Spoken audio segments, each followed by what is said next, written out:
Hey there, welcome in. My name's Josh. This is the EmbodiedJosh podcast, where we talk about mental health and how it applies to artists and their work as content creators. Thanks for all the support I've gotten on Patreon to help make this podcast a reality. If you want to help determine the topic of future podcast topics, be sure to go check that out.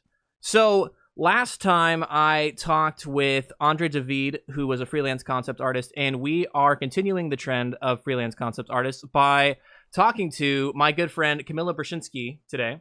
And he has volunteered to share his journey of how he got to be where he is right now. Currently, he is the lead artist at Dragonfly Games and has a huge laundry list of other game dev projects that he's worked on in varying capacities. And man, Camilo, thanks so much for taking the time. Welcome to the show. How are you? Yeah, thanks to you. I'm very good, Josh. Thank you. So, just the purpose of the podcast is to talk about mental health and how it applies to artists and common struggles that we all face while we create.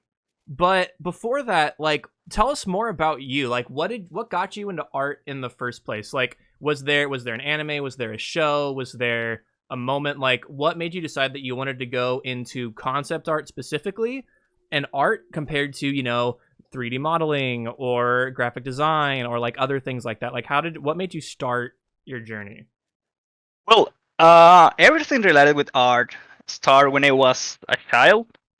I've been drawing and painting all my life, but when I was a child, I had like this fascination for painting, specifically comics.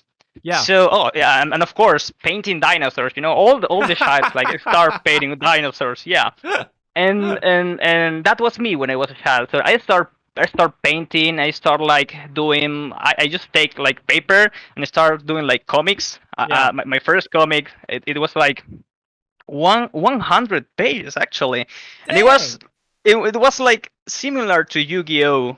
You remember Yu-Gi-Oh? Yeah, Yeah, of course, yeah, of because course, I love anime. So I start like working on this, painting all day. That was my hobby because I'm the only son of my mom. So I don't have friends to play with us because I'm like a shy guy. Oh, sure. And I was focusing only in art. Everything to me was art, painting. Now, when With you the say time, painting, are you talking like traditional painting? You talking like oil painting, finger painting, like acrylics? Or are you talking like digital painting?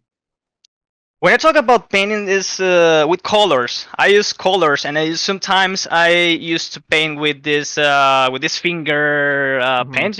Yeah. Yeah, and of course drawing. That was my tools when I was a child. Yeah.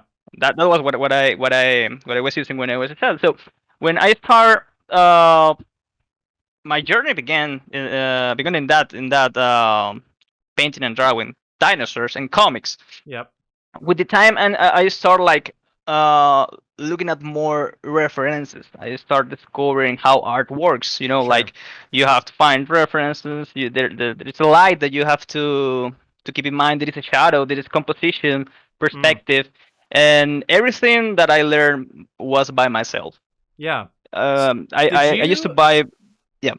When you said that you used references, was there ever a hiccup for you? Was there ever some like shaming or pause for using references, or did that never even cross your mind? Because depending on, especially for younger artists, people can get stuck in their head about feeling that they have to draw from imagination, or you can't use a reference, and like it's kind of like a dick measuring contest of how good your art can be without a reference, right? Yeah, yeah. Did you experience that, or not so much? I was drawing and I used to look at other artists' drawings, and one thing that I found was that they always had like a reference. I remember that the drawing that I saw first that made me change my mind between using my imagination, because when you're starting with art, you say everything has to come from my mind. Sure. I mean, if not, I'm not an artist, and that's grown. That's grown. The first drawing that I saw was a Marilyn Manson drawing from an artist. I don't remember the name, but it looked realistic, and it was like, how the hell? And that was when I started using references for all my art. mean, I started using references for dinosaurs. I started using reference for faces, a lot of things. But of course, it was like it didn't feel like basic drawing, but everything started changing with the time. Yeah. So a sexy Marilyn Manson made you use references.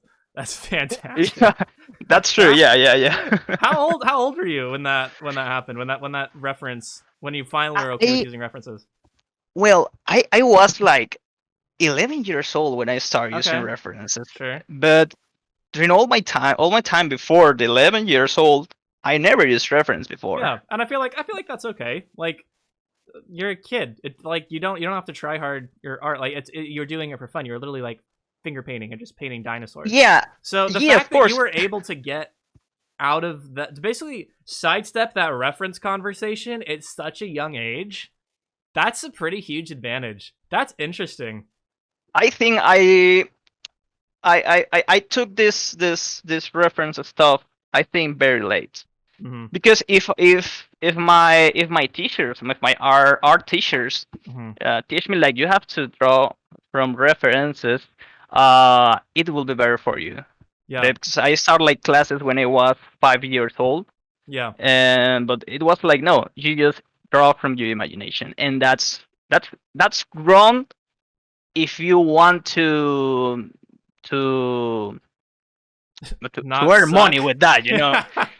Yeah, but I cannot say that when we are starting our artistic path, we don't suck. I mean, we are starting something, and with the time you will be everything will change, and that's normal. Also, I sometimes I take a look at my old draws, and it was like well, this looks bad to me right now, but Mm-hmm. at the moment it was like, wow, I'm the best artist in the world. But it's like a long path. And when you take a look to your old art, it's Mm-hmm. like, man, it's worth it.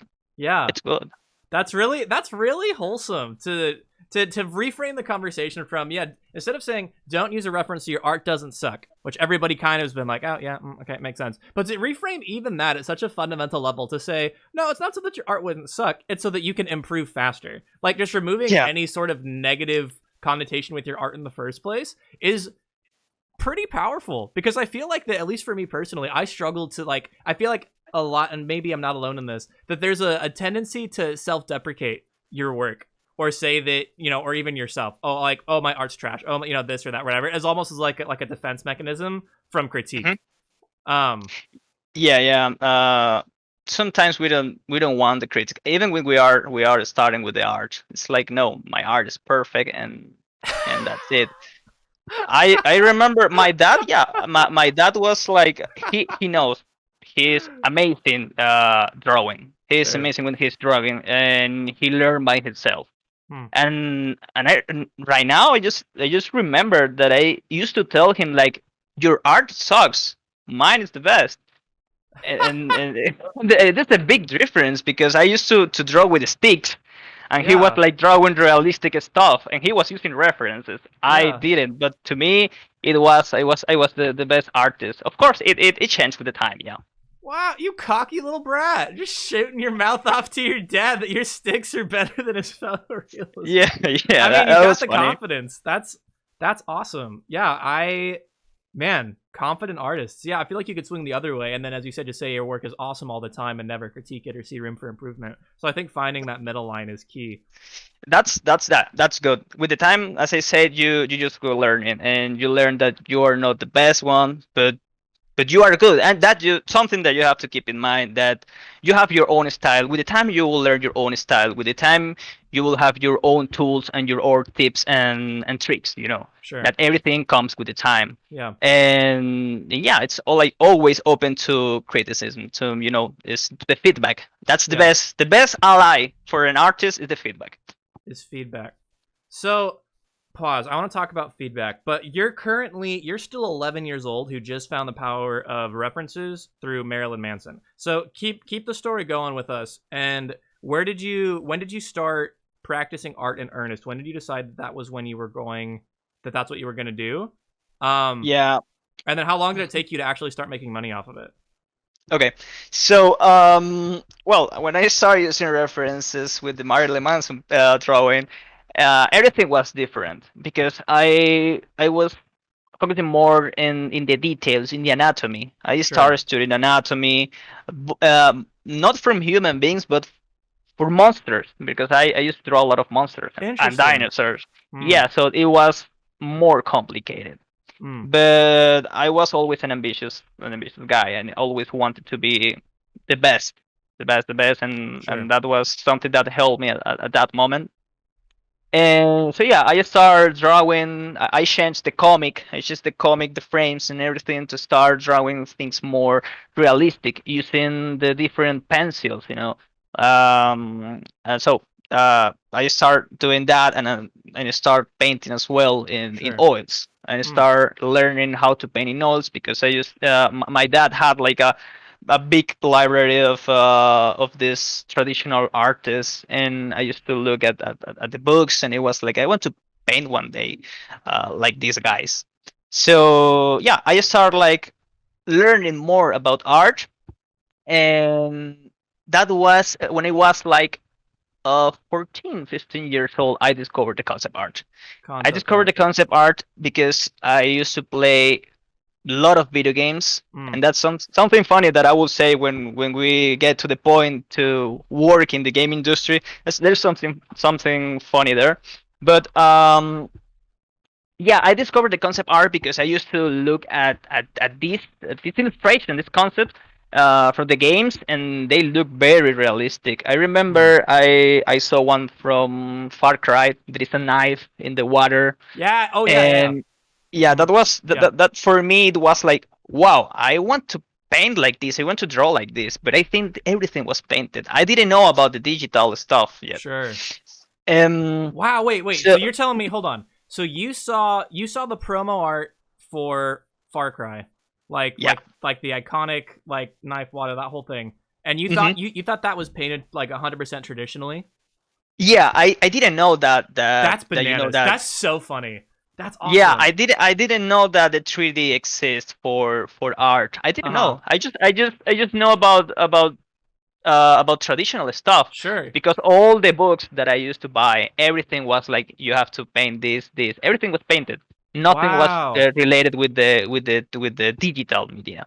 Wow. So I discovered this image, and that was with my concept art journey starts, because I used to have a folder in Hmm. my PC, my old PC, that it was named art, and that's it, Yeah. art. Art. And I just used to search in Google like this kind of art, Yeah. like game art and whatever. So there were a lot of amazing and stunning artworks, and it was Sure. wow. And it was always like I want to paint like this, and so I saved everything in that folder, Hmm. all the art that I discovered. Everything was in that folder, even from League of Legends. It was something beautiful to me Yeah. So that just like I an always used inspiration to. folder. All the Yeah, all the sexy stuff you saw, all the great inspirations, all the yeah, if it looked cool to you, it was just in the art folder. And it was just this giant hodgepodge of everything that you thought looked cool. yeah. Everything related with that kind of art, with promotional art, I saved in that folder. So I was always looking at that and trying to imitate that, Mm. but I never knew how it was made. So there I continue painting and continue painting, and When then did I you make the discovered. switch? Yeah, when did you finally realize that drawing on the computer was a thing? It was very late actually. It was Really? when I had like 17 years old. It 17. was, Okay, yeah, so okay, yeah, hold on. So you Marilyn Manson at 11, uh-huh, Far Cry at 14, 15, yeah, and the recognition that concept art exists, but you're under the impression that concept art is done traditionally still until you're 17. So there's 2 years where you're yeah, trying to yeah. create concept art level work using oil painting hmm and like traditional And mediums. traditional, yeah, totally, That's yeah. insane. Now, did you mentioned that your dad was an artist, is an artist, hmm and how involved was your dad in all this? Has your dad really did he take you under his wing? As here, son, let me show you how art works. Or was he not as involved in your artistic development? Well, my dad was always. Oh, even my dad and my mom. My mom used to buy my own drawing to keep me in the art. Oh, She was like, so your parents yeah, supported your art always, all the aspirations. time, all the Oh, that's time. huge. Okay. Yeah, and my dad always was like, well, you have to use the canon, I don't know the name in English, I don't know the word in English, but like I think eight heads for the human figure, Yeah. and he was always telling me like you have to make this way. He Okay. was always helping me, but I was like, I had in mind that I was the best artist, so I was like, Yes. no, I will do it like the way I know. I mean, just let me do it how I Screw know you, to do it. Dad. I don't like Yeah. that. and I know better than you. I'm 14, and I don't know if the yeah, digital font yeah. exists. I'm 14, and I'm the best, and no. So yeah, he was always helping me that like that, and sometimes I use that, but when I start realizing that it makes sense Sure. that my drawing looked better, I was like, no, hey, I have to do it by my own because I'm an artist. I had a grown idea of an artist. So he was always there. He was always there, like telling me how to do the things. Even now that I'm a professional artist, Yeah. when I post something, he's like, this is wrong. This is not like this. This is, but Yeah. it's like that artistic mindset that my dad has. Yeah. So Um, do you accept that critique, or do you still tell him to shove off and that you stand by your design decisions, or is it more collaborative now? nowadays I accept it. Yeah, I accept because yeah, feedback is the best ally of the artist. If you receive Hmm. feedback, it means that your art will be even better than it is. So Yeah. that's interesting to hear you say that, because you're in the stories you're telling now. You're clearly very confident growing up. Nothing but positive words for your art. No self-deprecating humor, just tons of confidence that typically comes with youth and ignorance. And what was the switch that made you go from, you know, piss off, my art's perfect and I love it, to, yeah, feedback is the most valuable thing you can have? Like there seems to be a shift there. At what point did you realize that other people had valuable things to say and you should listen to them? Was that person your dad? Was that somebody in school? When No, did all the time I was doing art to myself. Yeah. I was producing art because I had that feeling that I have to do art because that's my life. In that moment it was like this is my life and this is how I feel good. I'm going to do art to me. But it's Yeah. very different when you start doing art for other people. Yeah. So when I was 17 years old, Hmm. I started sharing my art with other people. Okay. It was like that, like starting doing art for others. You Okay. know, but just like showing, like take a look at this drawing. I was like being recognized by the people. Yeah. And so yeah, then I discovered. I mean, it was discovering something new that people is better than you. You Yeah. will always find people is better like you.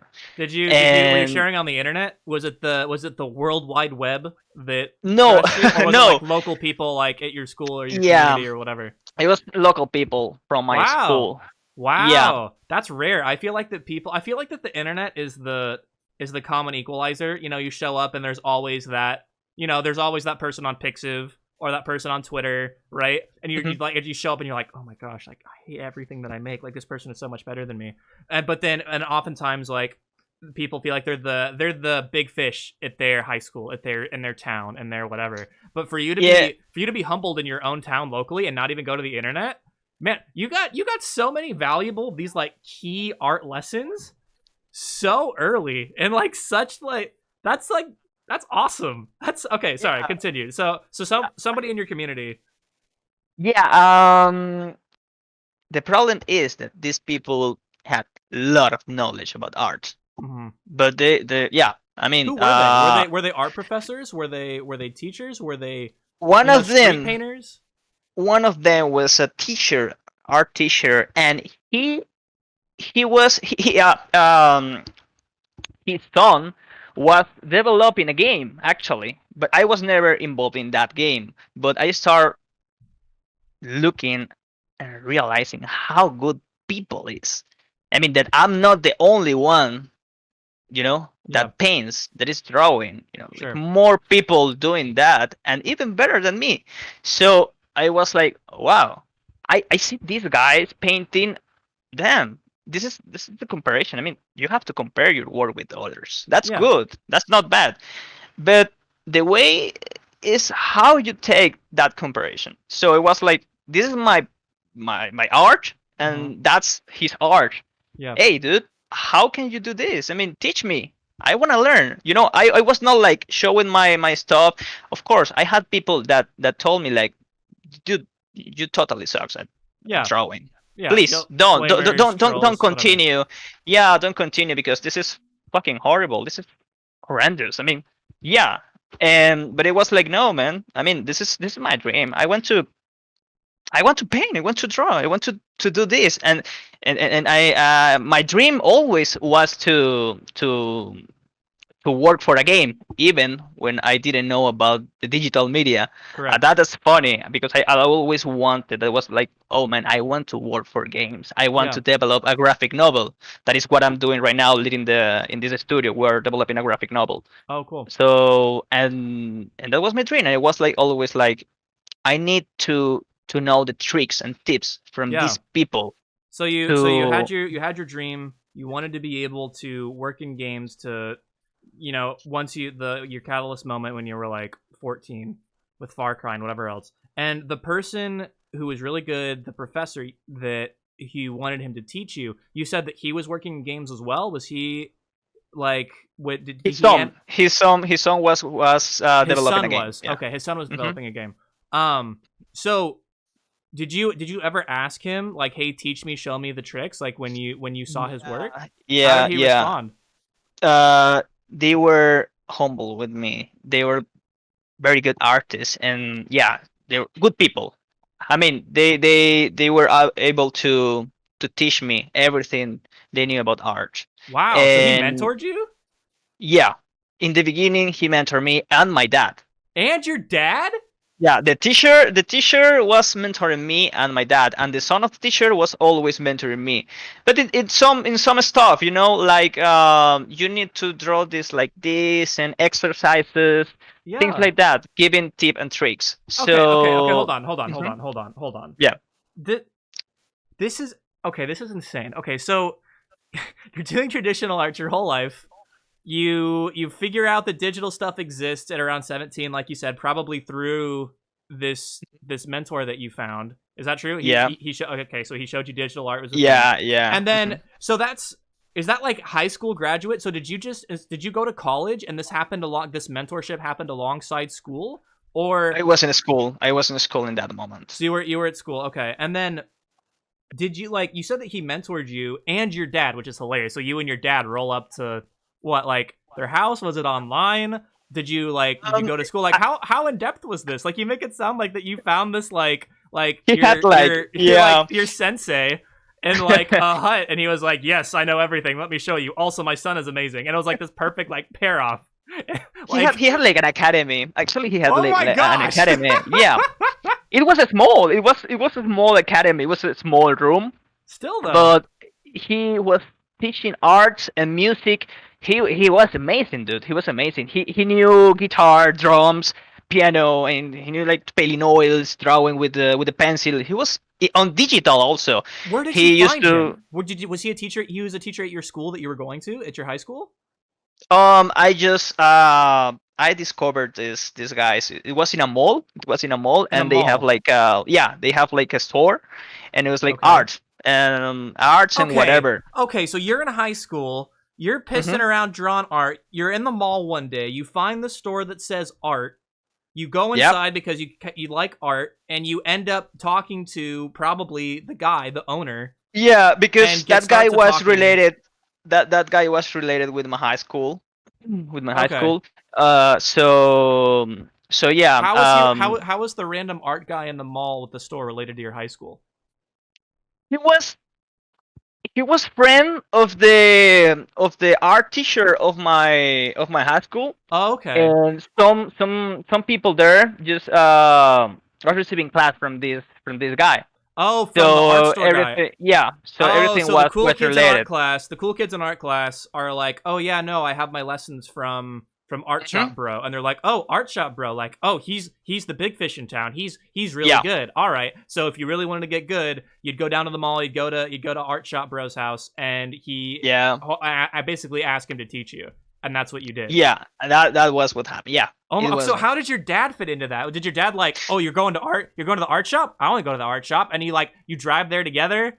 Or did your dad know about it as well? Like, how did your dad get in on this? Well, he was always supporting me. It was like that, I discovered this store, and they're teaching arts. So let's go there. Let's see class. Let's see art class.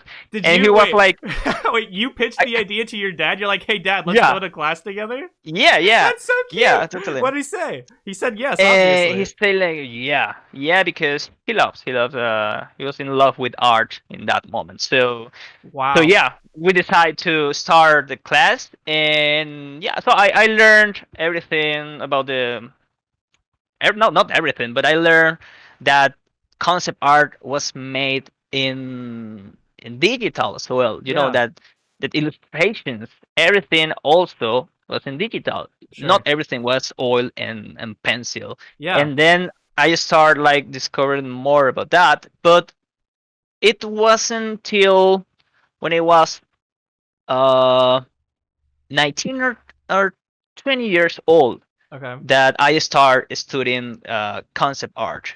Okay. So you find Miyagi Sensei in the mall when you're 17. You're like, "Hey, Yeah, pops, let's go learn."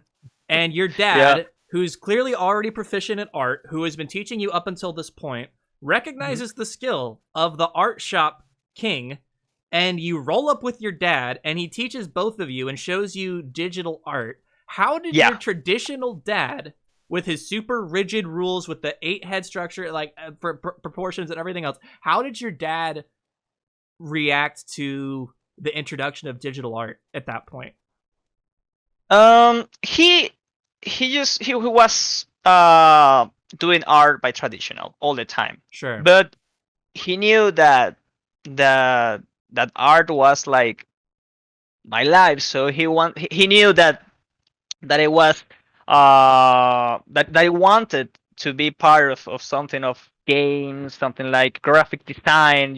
Sure. And he was like, yeah, that's the best for you. That's the best Mm, for you. Just keep that, learn okay. the digital media, learn digital, and continue that. Sure. And he was always there supporting me.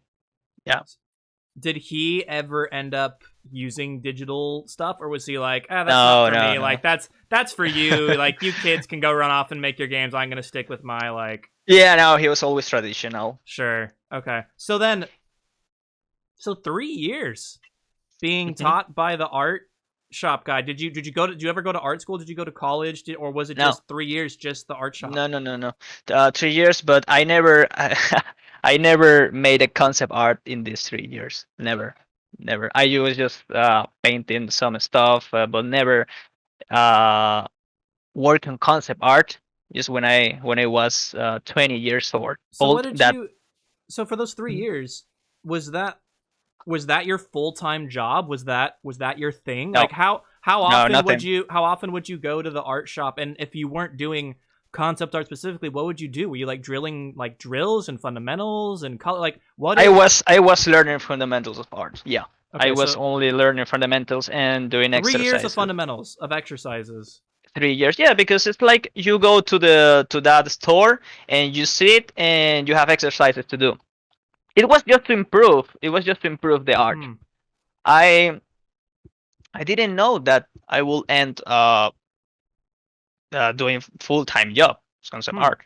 I knew it was like a hobby, but I wanted I wanted to Oh, be okay, part of great. something. How often would you go to the art class in the mall? It was like 1 day a week, probably Okay, one so day. 1 day a week for 3 years. You'd go there, draw Hmm. drills, get feedback, be mentored Yeah. basically with other people in the class, I assume. And then Yeah. you were just drawing in your own free time outside of that, just doing it, Uh, or was that your primary? Were you busy doing life, doing other things? What happened between when you were 17 and 20? Wait, I started studying politics. And I was also painting all the time. Okay. But because, yeah, I mean, it's like I wanted to be an artist. I want to have full-time job as artist, Yeah. but I was like, I still have no level for that Yeah. because the things that I do is like it's not even good for concept art Yeah. or illustrations. Yeah. And I was feeling like that. So, but I continue doing art. I continue doing art, and I used to mix it because I am cellist. I'm cellist. I play cello. So I used to mix the music with the art. And when I was listening to music, when I was composing a song, a Mhm. melody for cello, I imagined this artistic part Sure. Yeah. Yeah. of Yeah. the song. So and Mhm. I was like that while studying politics. Um, then when I finished politics, I started studying psychology, Okay. and that was when I was yeah 20 years um 20 years old when I started studying psychology, but to 17 to 20 was studying politics So and doing art. okay, let me just make sure I understand. So you're says from 17 to 20 you're doing student politics. Hmm? Is that college? Was that a program through high school? University. It was university. Okay, so you Yeah. were at university doing student politics. Hmm. Um and I want to revisit something you said earlier where when you were 17 when during that 3 year period you wanted to do art full time. And you're clearly creative in other pursuits as well. You mentioned that you were a cellist, which is awesome. But you noticed that you weren't good enough to be a Hmm. full-time artist. And I feel like that's part of every artist story is like when did you realize you weren't Yeah. when did you realize that, not to be negative, but when did you realize that you weren't good enough or that you did suck, right? Like however you want to phrase it. When did you realize that you weren't measuring up to be able to do art full time? And then how did you deal with that? And I feel like a lot of artists, some people in the past, they double down. They draw art every day. They take 7 classes and they they go like full throttle, right? They go all out like, oh well, I'm gonna get good then tomorrow so I can do it. And they're like, and they go for it. But you seem to have a much more calm, patient approach where you realized, okay, you know what, I'm not good as I want to be, but I mean, I guess I'll just keep improving. And like, what was your reasoning for that? What stopped you from just going pedal to the metal and, drawing and arting your face off to get, to be a full-time artist as fast as humanly possible? What made you be able to be patient enough to do like university student politics? Like, Yeah. how are you able to do that and not go insane? Well, I was a student in politics. I always wanted to study something related with art, but Sure. I didn't know what to study. So I was like I wanted to be graphic designer, but it was like no. I mean, my mom said like that's not something that you have to study. Go study politics. That's something good. And I was like, well, okay. I just started studying politics, but I keep my paintings and my drawing all the time, Okay. and always keep in mind that people is always better than you. Yeah. That you have to learn. You have to learn. And I was always painting and doing that. I mean, that is something that I learned very late. But art is very different. I mean, if you want to be an artist, you need artistic mindset. Hmm. Art is a lifestyle, and that's Hmm. what people must understand. Hmm. So when your life is art, Yeah. it just flow like a river. And I was to this time that I was studying politics, I was all the time trying to improve, trying to learn new stuff. Like, but everything was in the traditional and some in the media. But when I was 20 and I started studying psychology, I wanted to I wanted to study psychology because I wanted to be a game designer Sure. because I wasn't able to to be an artist in game, in game art. So it was like, if I cannot be that, I want to be something related with the game. So let's go with this psychology and using the all the game stuff. Wait a minute. Hold on. So, if it were up to you, you wanted to go to graphic design. You wanted to go to university for graphic design. But your parents were like, no, we don't want you to be poor. You're going to go do something useful. And Yeah. politics fits the bill. And you're like, well, Uh, okay, guess I'm doing politics. But you never gave up. You still had the dream of wanting to do art. And you're still doing, the class at the mall, at the shop. You're still doing traditional art and not so much digital. But then when you were 20, it sounds like that you low key gave up for a minute there because you were like, I can't do art. So what else? But I want to do games. So if I'm not good enough for art, then I'll pivot and do something game related because I know I want to do games. Yeah. So if it's not art, then something else. So what happened? You were so confident. No, screw you, Dad. My sticks are better than your photorealism. And only positive talk. I don't suck. All these things. But yet you seemed like after 3 years of going to the art class and never giving up, like it would sound like that your morale is high, that you're optimistic, that you're resilient, that you're going for it, and nothing's going to stop you from doing art for games. But yet something happened. Like you pivoted away from art when you were 20. What happened? Yeah. What, did you just get discouraged seeing too many other people? Like, what happened there? Well, I was thinking in that moment that I was not good enough for doing something related with concept art. But as I had like a dream being part of a game Yeah. in whatever, I mean, if I study psychology or whatever, but I wanted to be. So I say like, okay, if I cannot be an artist, well, I'm going to be a psychologist. But that something happened in that because I keep painting, I keep drawing all that time. I start studying game design by my own. Okay. And one of the things I bought a book from Michael Salmon of game design. One of the things that I read there was the art in games, concept art, and that was like wow. I started reading everything about the concept art, and the tricks. It says like they were using 3D. They were using photos for doing realistic stuff. Yeah. What year was this? When you were 20? What year was this? How long ago was this? It was like 5 years ago. Okay. 5 so years like ago. 2016, 2015. Okay. Yeah. And so yeah, I started like changing my traditional stuff going to the digital now when I was 20 years old. And that was the moment when I start like burning myself just to learn the concept art because I was reading everything about concept art. I start like searching in YouTube concept art, how to do concept art. Sure. I started learning from everywhere because I saw how beautiful and easy easy was. Yeah, just photo bash, dude. Just 3D and make your lighting. Easy. And Monkey can do it. Come on. Just cheat. Yeah, I started discovering that and I started reading and everything changed because I was not now doing things in the and traditional, but I started doing things in Photoshop. Oh, so it sounds like that.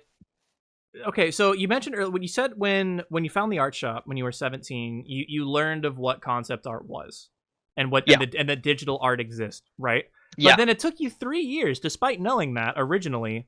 Yeah. For it to really click at 20, for you to be like, oh yeah, I guess I should do digital then, huh? So then, were you getting discouraged? And so the reason why you kind of gave up for a minute there was because you didn't see a gap between traditional art that you were doing all the time and painting and oils and everything into games, and you just like you didn't see how you could do traditional art in games, and you were just kind of like confused and bummed and sad about it. But then once you saw that digital art was a thing and Photoshop and 3D, you were like, oh shoot, like so like there's hope for me yet. Like did you kind of forget the whole digital aspect side of things during that time of drills and student politics and everything else? I didn't had like a concept art mentor, and that was a big bad thing in that moment. Because I learned the techniques of everything 5 years ago, when everything starts in the concept art. So I knew concept art exists. But okay. how to do that, I didn't know. I just started reading this book. I started reading this book, and it was like, wow, I can do that. I mean, I can do that. And so that was when... So the Mr. Miyagi in the mall, the art master teacher in the mall, wasn't a concept artist teacher or whatever, but he was just an art teacher in general. And that helped you refine your artistic ability overall. He wasn't, and his son wasn't really... He was, in a way, your introduction to the world of concept art and the fact that it existed. But that was like part one of your catalyst. So you're like, hey, concept art exists. This is cool. All right. But then part two came around when you were 20 and you read this book. And then you actually saw like practical steps of like 3D and trees and photo bashing, and then it kind of clicked for you. Yeah, that's what happened, and so I started. That was when all my concept art for real journey starts, and that was hardcore because I knew that I had the opportunity to make it. So it's funny because I start looking at videos in YouTube, people doing that, and I was learning all the time because I wanted to do things like that, and I said like, wow, okay, this is my moment. This is my moment. I have to take advantage of this. Let's do it. Let's make it. So like Nike, just do it. And so I start watching these videos in YouTube, and I load the speed just to see the techniques. And when I was watching that, then I was in the Photoshop doing the same, and I was learning step by step how to do everything, how to do photo manipulation. And it was all day during all the year when I was 20 years old, studying everything related to concept art. There's the moment. Remember when I said that there's like when people realize they're not good enough, they typically like go pedal to the metal and like go nuts and do a bunch of art all the time. That's this is when you did that. When you were okay, here it is. That was my moment. So 3 years. This was your moment, and which I guess if you think about it in hindsight, it worked out for you because if you had that pedal to the metal moment when you were 17, then you wouldn't have known all the digital techniques, and you would most likely be a more traditional painter than you are now. What is the question? No, it was, sorry. That was more just looking at the interesting timing of things because when you were 17, when you found the guy with your dad and you were excited and you were learning a bunch of stuff, right at the end of high school, beginning of university, and your mom, you said, and your parents were saying no, you should go to school for politics. I was thinking like that'd be kind of hard if you just found this amazing art guru and you were learning all these things. If I were you, that would be hard to have to go and just do student politics. Like I don't want to do that. I want to do art instead. Like piss, man. But then you grit your teeth and you did it, and you naturally got discouraged through that process. You didn't see the gap. You were trying to keep up with your painting and your traditional stuff. Yeah. But then you find this book and you're able to break through and see that no, traditional isn't all there is. There's digital, and there's a lot of resources out there through YouTube and everything else. And then you were able to like sprint. And if you tried to sprint earlier when you were 17, you would have, I wouldn't say that you would have sprinted in the wrong direction, but you would have sprinted not as efficiently and couldn't have gotten as far as if you sprinted when you were 20, when you actually were sprinting and using Photoshop and using, the actual tools that would get you into the concept art world. And it's an interesting parallel to see that even when it seems like it's a bummer and it sucks that you're not doing what you want to do, you're not able to work as hard as you can, timing is interesting. And it might have been hard to have not been able to sprint at 17, but not sprinting at 17 enabled you to sprint farther at 20. With what you knew. I think that, the time I started learning everything related with concept art when I was 20 years old, it was like the perfect time. Yeah, because perfect time, exactly. All the things in the past just helped me to be what I am right now. Yeah. And when I started studying all this concept art, I took a lot of classes from Domestika or whatever, all these platforms. Sure. And it was very hardcore year because all the day was studying art, studying concept art. Yeah. It was day and night doing that. And so a question trying for to you. do the same in Photoshop. Yeah. Yeah, in Photoshop. Mm-hmm. Okay, so we have about 15 minutes left. In these last 15 minutes, we've covered up pretty much we're at the catalyst. We're at the most exciting, juicy part of your story. If you could share with me, with the listeners, in that when you were 20 years old and you're grinding, right? When you were learning the most about concept art, what resources did you use that helped you grind? You mentioned YouTube. Were there any channels that were specific? Did you go to any classes like Learn Squared or Schoolism or Control Plus Paint? Was like, what did you find, or would you recommend to other people? If other people are in that grind season, if they're like, okay, I want to do concept art, I found out the internet exists, like I want to do it, like what would you recommend? Would you recommend them not do that and go back and do some traditional stuff instead and then visit digital later? Or like what was that? Talk to me a little bit about, with the time that we have left, that 20-year sprint. And then I want to talk about how you got your first industry gig before we close, like how you got your first job. Sure.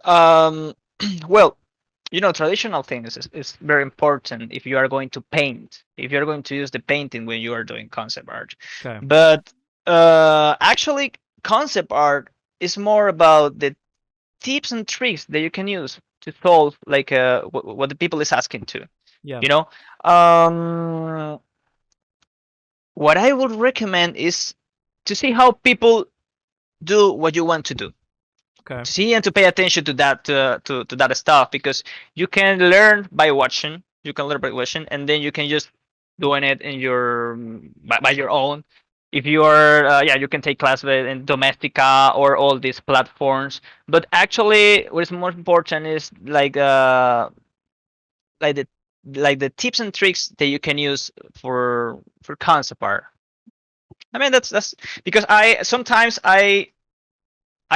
paint. I don't use what I learned in the past. I use the fundamentals, of course, but I sometimes never paint. I just use PhotoBash for doing my concept art. Got it. So yeah, it's like I will say that go to the digital and that's it.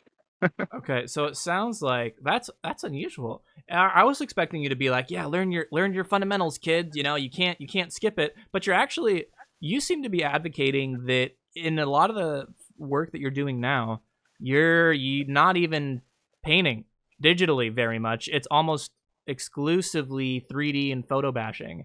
And a big piece of advice that you would give is go find other concept artists that you like and watch their speed paint, slow it down, look at the techniques that they're doing, and just go for it. I don't think you're saying skip the fundamentals entirely.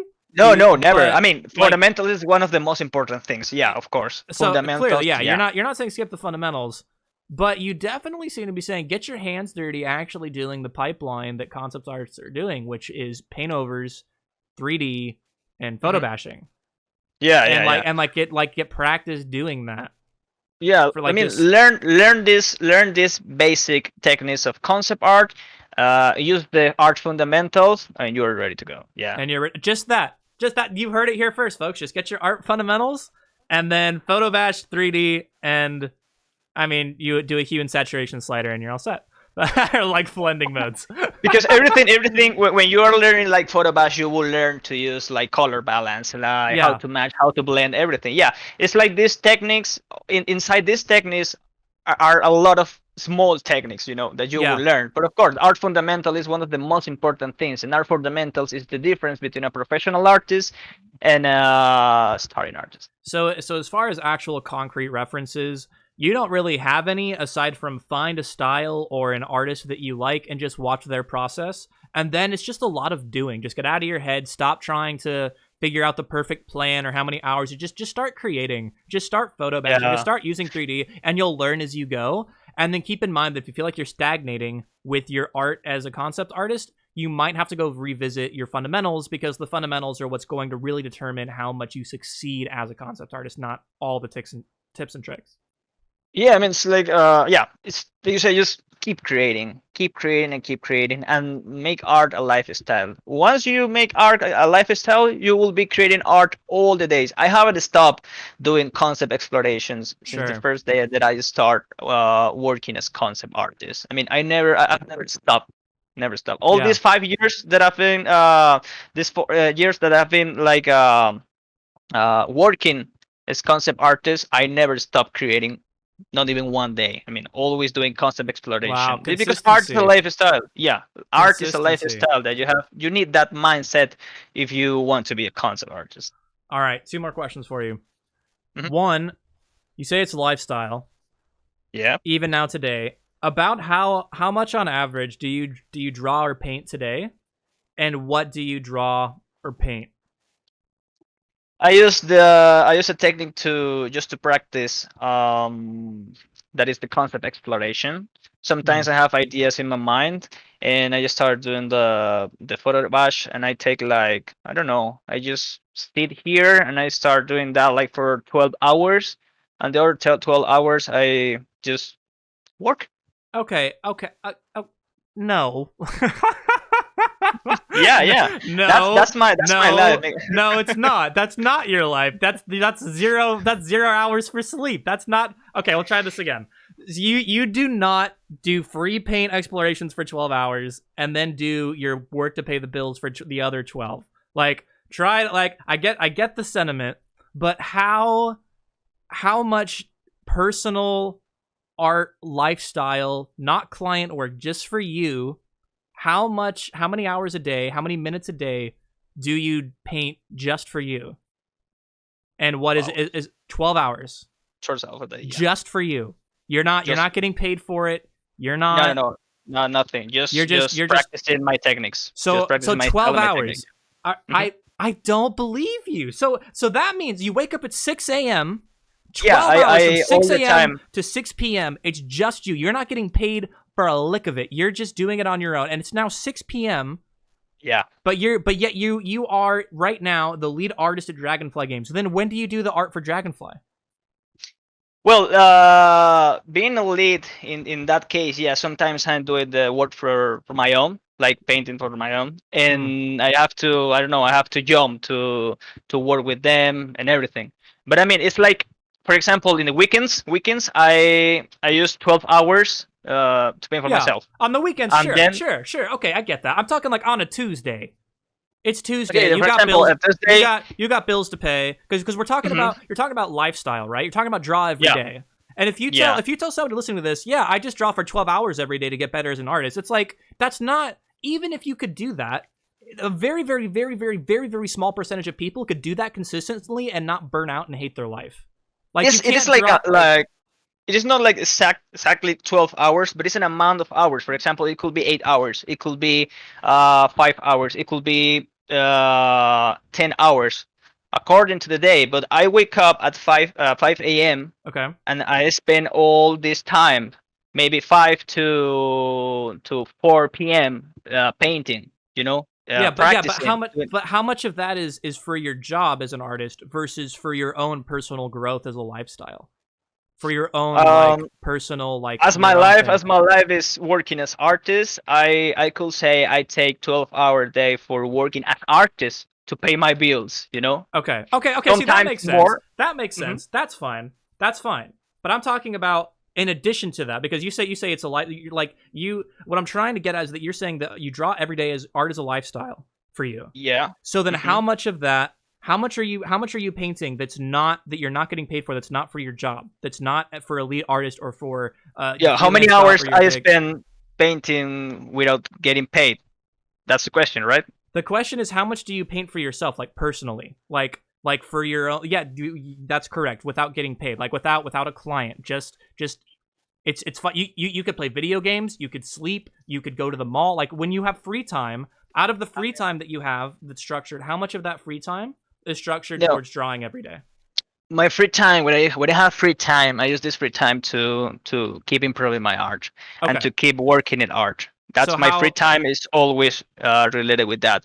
But usually, my free time it's I can say like 2 hours in the night, 2 hours in the night because all the day I'm just spending to learn more about art, doing art, practicing, and on also for paying bills. Paying bills. So yeah, what I say about the 12 hours is like amount of hours that I can spend doing art for my own in a weekend. But as I said, you can take 5 hours. You can take like I don't know 10 hours doing art for your own. That's according to the amount of work you have to do with the studio. But my day, personally, my day is half practicing art and half artwork. Yeah, and that makes sense. Yeah, for your unique situation right now, having the luxury and the privilege that you've worked for, that you are able to draw pretty much all the time, which is lit. But there's a bunch of people who don't do that. And it sounds like at the bare minimum, they have school, they have, work, they have other things going on. But it sounds like you could at least advise people to draw or do art creatively for 2 hours a day out of your free time. What I say to my students is at least give 1 hour, 2 hours to practice art, to do concept exploration. Okay. Yeah. If you have other things to do, if you have school, if you have university, if you have other things to do, you just can spend like 1 or 2 hours. The important thing here is like you have to do art every day. You have to be consistent. You have to show up. It has to be a habit. You have to, even when you don't feel creative, even when you don't want to, you're not feeling artsy fartsy, you have to show up and sit down and grind it out for an hour to 2 hours. Just like you have to show up and do it. Because it's like eating. You have to eat every day. Yeah. So same is the art. Art is a lifestyle. When you take art as a lifestyle, you're always creating every day, even if you are working 1 hour or 2 hours. As I said, my life is working with the studio, and the rest is let's call it free time. This free time I use it for painting. I use it for practicing art, concept exploration, and the rest of the day is for the work. But I'm a person that wake up at 4-5 a.m. to start all my day, and I go to bed very late. I mean, yeah. So when do you sleep? That was my next question. When do you sleep? I sleep like 5 hours, 6 hours. 5 to 6 hours. Yeah. Machine. You see this here? Yeah, no, I see that. I see that. That's an artist. That's art style. Art life. That's I mean, I'm gonna push back on that a bit. I'm not gonna put it as a blanket endorsement to which basically what you're doing. And it can work for you. And I'm not putting down what you're doing or saying that you should change, because you seem very happy. You have a lot of energy, a lot of life. You seem to have been doing this for a while. You're a lead artist at a studio, and you're happy. And if that works for you, then that's fine. But I do think that it could be misleading and potentially dangerous to say that basically if you're not drawing every single hour of every single day and you're only getting 5 to 6 hours of sleep, you're not doing enough. And I feel like that's a very easy message to send. Especially when somebody who has your level of success, that could just be taken as an endorsement of like, oh, I guess I'm sleeping more than 6 hours. I've already failed. Oh, and I want to hang out with my friends, or I want to play video games, or I want to go on a date instead of draw. Oh, guess I failed. Guess I'm not as good as an artist as I could be. And there's something to be said about mastery and excellence and only having so much time in a day and allocating, if you're an expert at something, that comes at a cost of other things in your life that you're not as good at. Right, so balancing your social life and hobbies and skills and stuff, like there is a cost. Yeah, sure. But I think that, and you can agree with this because you said that you have a student that you recommend. If you have 2 hours, just start at 2 hours or even 1 hour of every single day. The consistency, if you can draw just for an hour every day, I think that from there, in each individual's artist's natural rhythm and their lifestyle and their commitments, if they have a family, if they have kids, a significant other, or the social life or hanging out with friends, like I think that then they can naturally figure out how that works for them. But bare minimum, just start with an hour, and then that'll probably cultivate your love for art, and you can grow and maybe do 2 hours, 3 hours on top of that. But just really just draw every single day, and just you have to stick with it and be consistent. And then how much you draw every day is going to depend on the individual. And you draw a ton, and that works for you, and that's going great for you. And I think that's really impressive. I think that my hat's off to you. I think that's it's cool that you could do that. I know artists like this that, I mean, it's like they don't have more things to do more than art. So just this way. I mean, people used to work like 12 hours a day. You know, people used to work 12 hours a day. So then they get home, whatever, and they have free time. So this free time, I use it for art. I mean, that's But of course, I mean, it's like individually. I mean, sometimes it's like overwhelming. Sometimes it's like you start feeling anxiety for doing that, you know. But with the time, I know how to control that. But as I just say, it is good to take 1 hour or 2 hours a day to practice. Even less. If you are not used to this kind of life, for example. I mean, that's according to the person. But 1 or 2 hours a day is pretty good to practice. I mean, to practice art. Because you also have mental endurance. You have artistic endurance. Like for me, I'm pretty bad at consistency. My artistic endurance, after about an hour and a half tops, I'm tired. Like I don't want to like keep going like personally. So it's important. Like I appreciate what you say of building that fortitude and building that endurance to be able to draw for longer periods of time. That happens as you draw more. I mean, I don't know. What can I say? Like, to me, if I start drawing at 5 a.m. and I finish at 5 p.m., I really love to do that because I'm in love with what I'm doing. And when you feel love for what you are doing, and when you feel patient for what you are doing, the time just you're flowing, dude. It's called you're in the flow. You're in the zone. Fun. But sometimes it could be dangerous to take that. For sure, So just don't burn out. Don't kill yourself. Just an hour. Just draw every day. Just be consistent.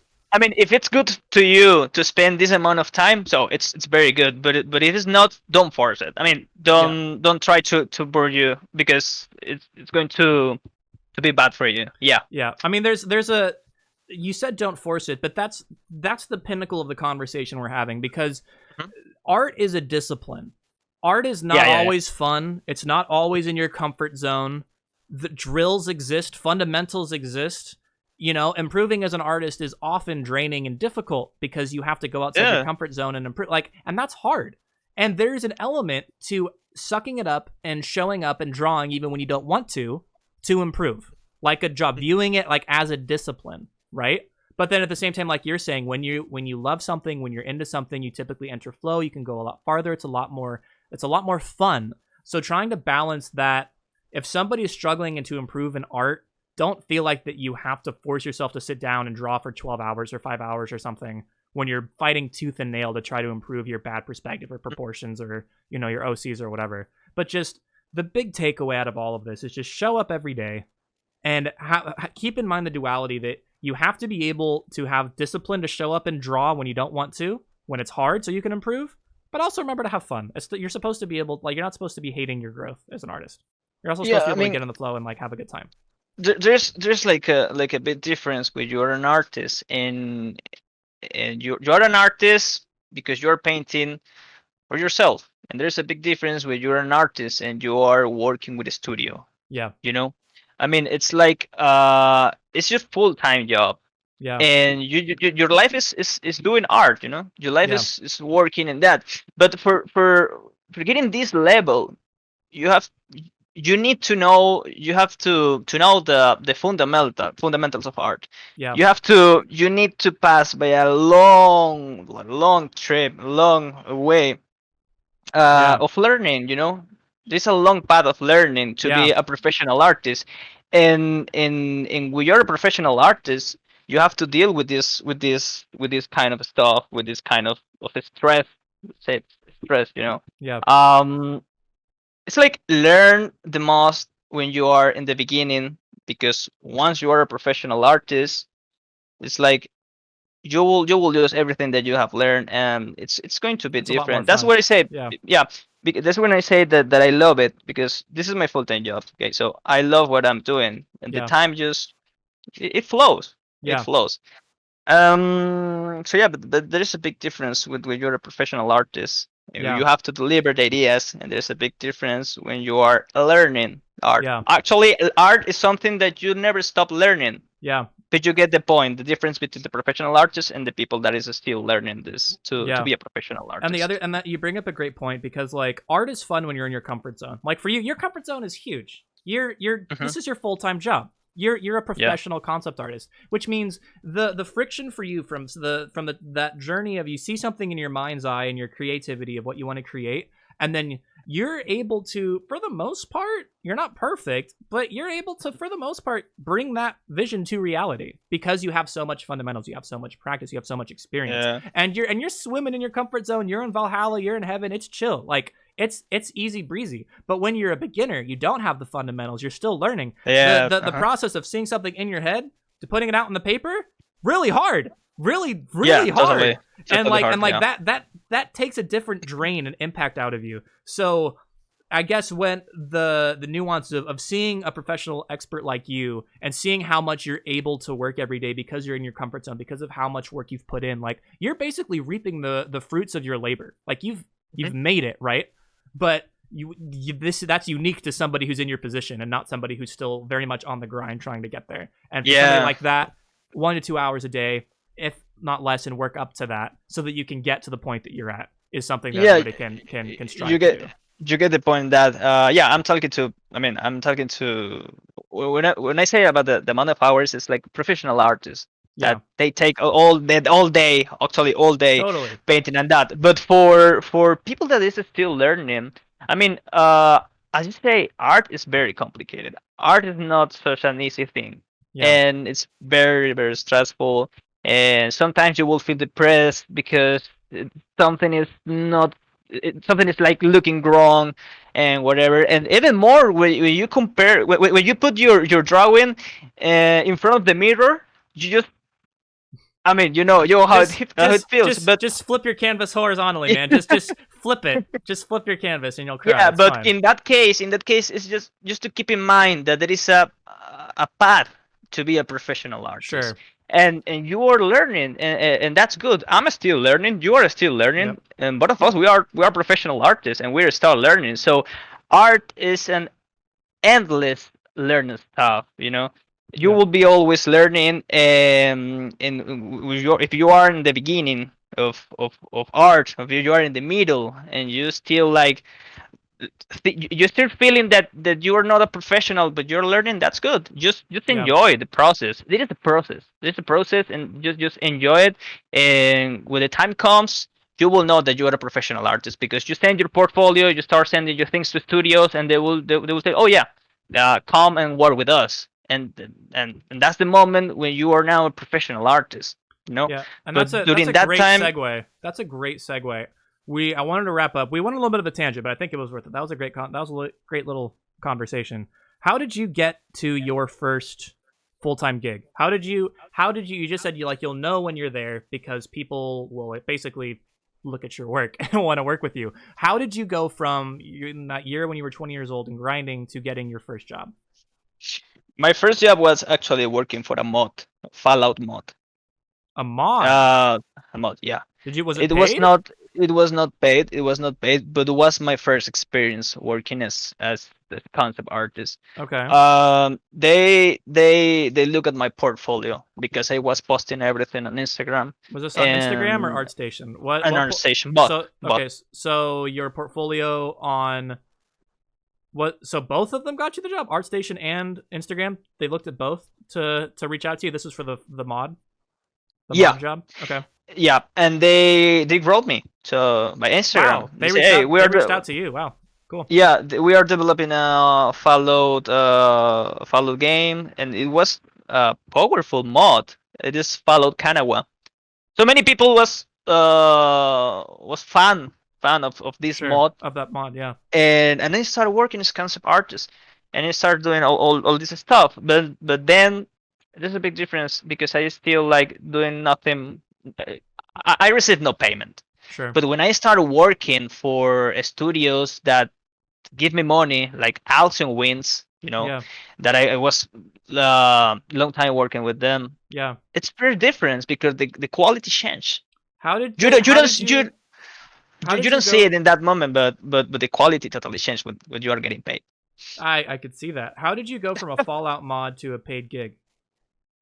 Did you market yourself? Did you reach out? Did you ping? Did they reach out to you? I start I How did you I, go I from that? start like I start I start practicing and sending like portfolio to some studios. I was looking in indie. I don't remember the page, but it's indie something to Yeah. find the jobs. And there was like there was a place for a concept artist, Okay. and in that moment I was doing full post-apocalyptic concept art, things like Mm. this, and it fits perfect with the game. So I sent the portfolio, and yeah, they didn't even give me like a trial Oh, cool. time. Or no, they just say like, yeah, we need you as concept artist, and we think your art style fits perfect with the project. So yeah, start So working with you us. just got some experience doing some projects, working with other people. Didn't really get paid for it, but the value you got was that collaboration process and being able to work with Yeah. a vision and everything else. And then you tailored your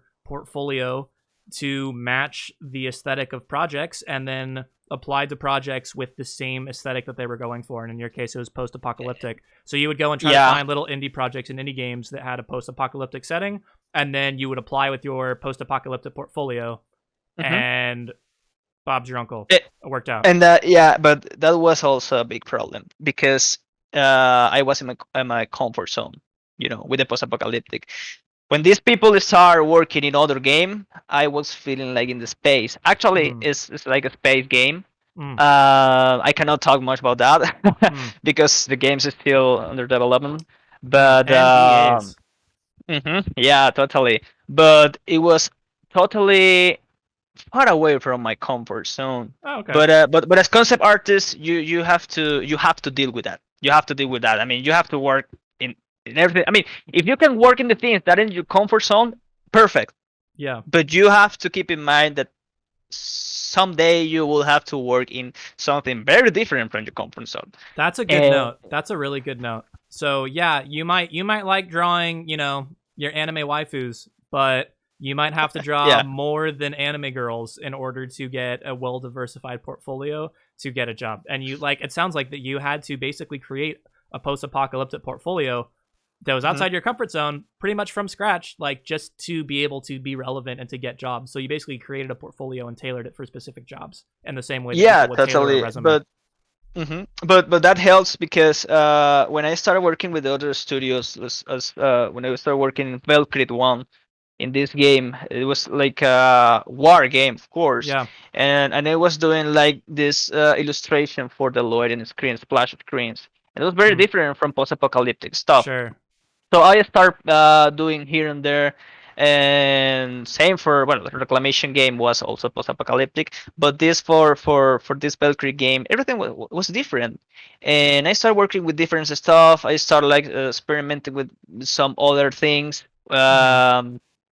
Till the day that I got hired by Dragonfly Games, and so yeah, we started working with very different stuff. So yeah, and I learned the thing of the concept exploration. The concept Hmm. exploration helps you to not to be to not to make a perfect concept art, because Hmm. concept art is not about perfection. It's Hmm. about how to you deliver the idea. Hmm. So yeah, I lost the line. But the thing is that yeah, I started working with this concept exploration, and that helped me a lot to make things far away from my comfort zone. Yeah, you have to find the techniques and the way to make the different things of what you are doing, because an artist have to swim in all the waters. Yeah, that makes a lot of sense. Well, Hmm. Camilo, thanks so much for taking the time.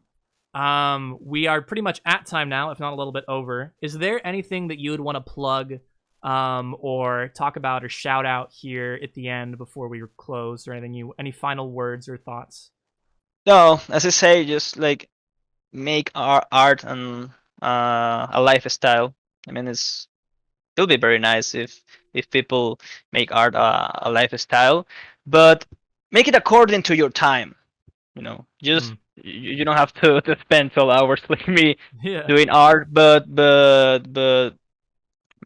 it will help. It will help a lot with inspiration. It will help a lot with the work itself. I mean, yeah, and art is something to enjoy. It may be sometimes stressful, but it's life and it's something to enjoy. All right. I'll have your Instagram and your ArtStation down below. Is there any other links, any other projects that you'd want to shout out or get people to look at anything you're working on? Dragonfly games, anything like that, or ArtStation and Instagram is it?